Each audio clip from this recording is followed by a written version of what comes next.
This is Karangahape Road, Central Auckland. Most people call it K Road. My name is Six. For many years, K Road was my home. I was homeless. Now I publish the K Road Chronicle, a newspaper that gives street people their own voice.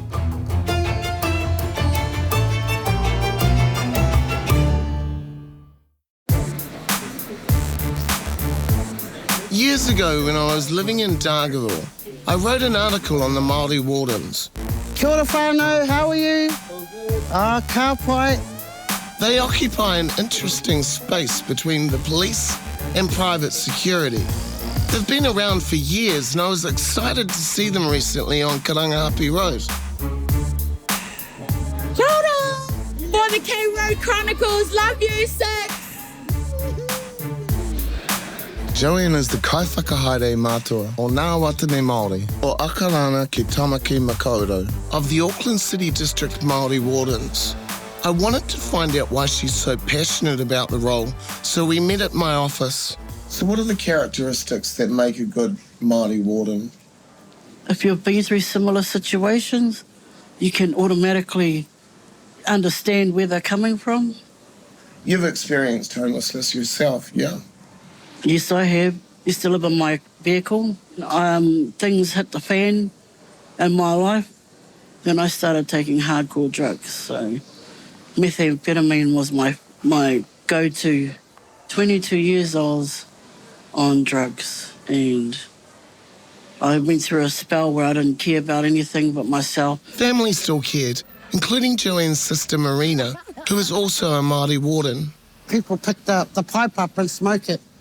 And I feel sorry for people, like dropping my sister off at one place and, Mum, have you seen Joanne? We haven't seen her since you dropped her off. And I went, hey, and go and find her and go, you have to get out of here, sis. She goes, hey? And so encourage her to get out of there and come home. Come home, sis. But she didn't come home. She was dealing with unresolved issues.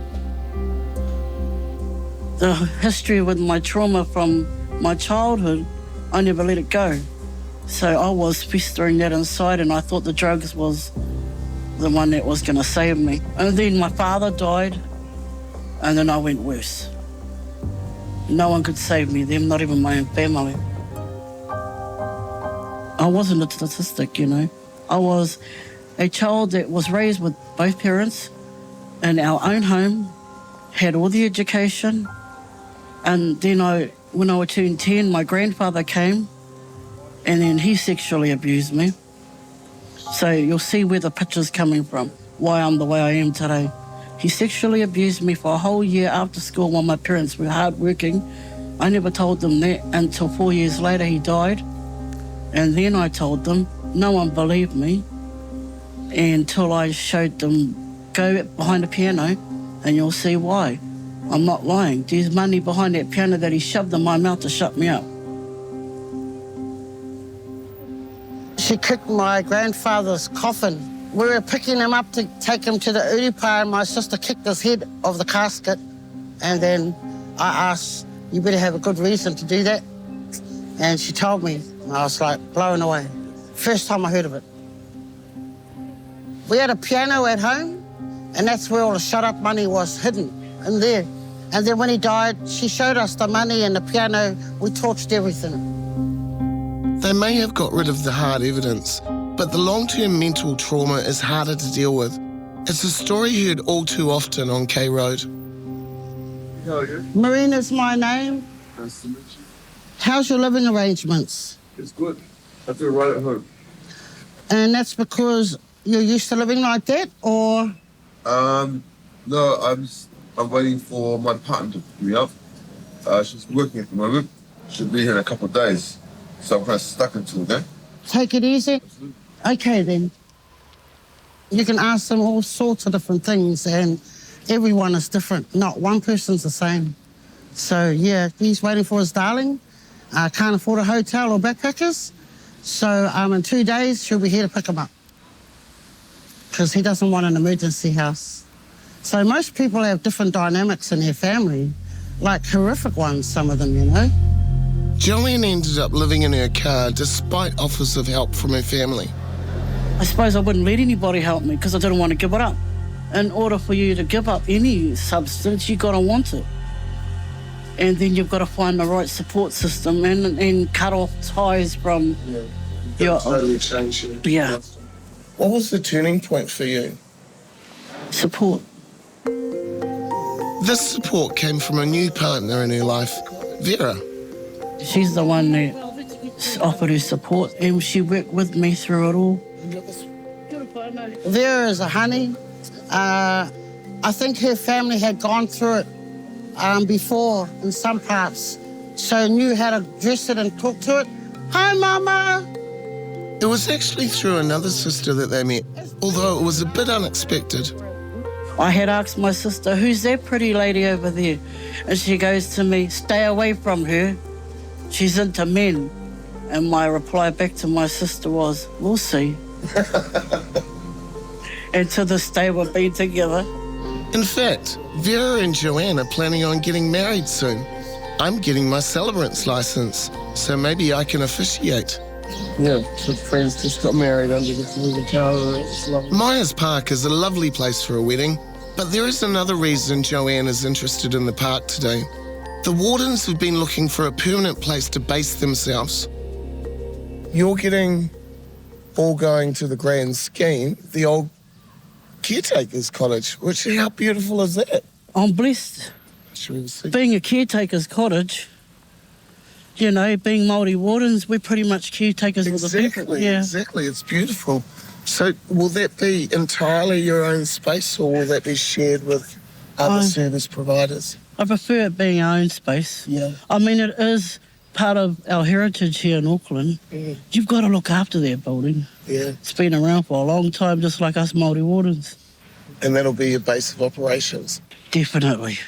It will be good to have a permanent base for the team of volunteers who give so much of their time to helping people in need. And there is always something new to deal with on K Road. You know, I'm thinking it's run out of power and he can't move it any further than it is. You need to ring comms. The wheel stuck. Stuck? Yeah, stuck on the air. It's okay, we've got it sorted. Toey's coming. Yeah. Okay, thank you. You're welcome. The owner's fine. He bellied it, actually. He bellied it on here.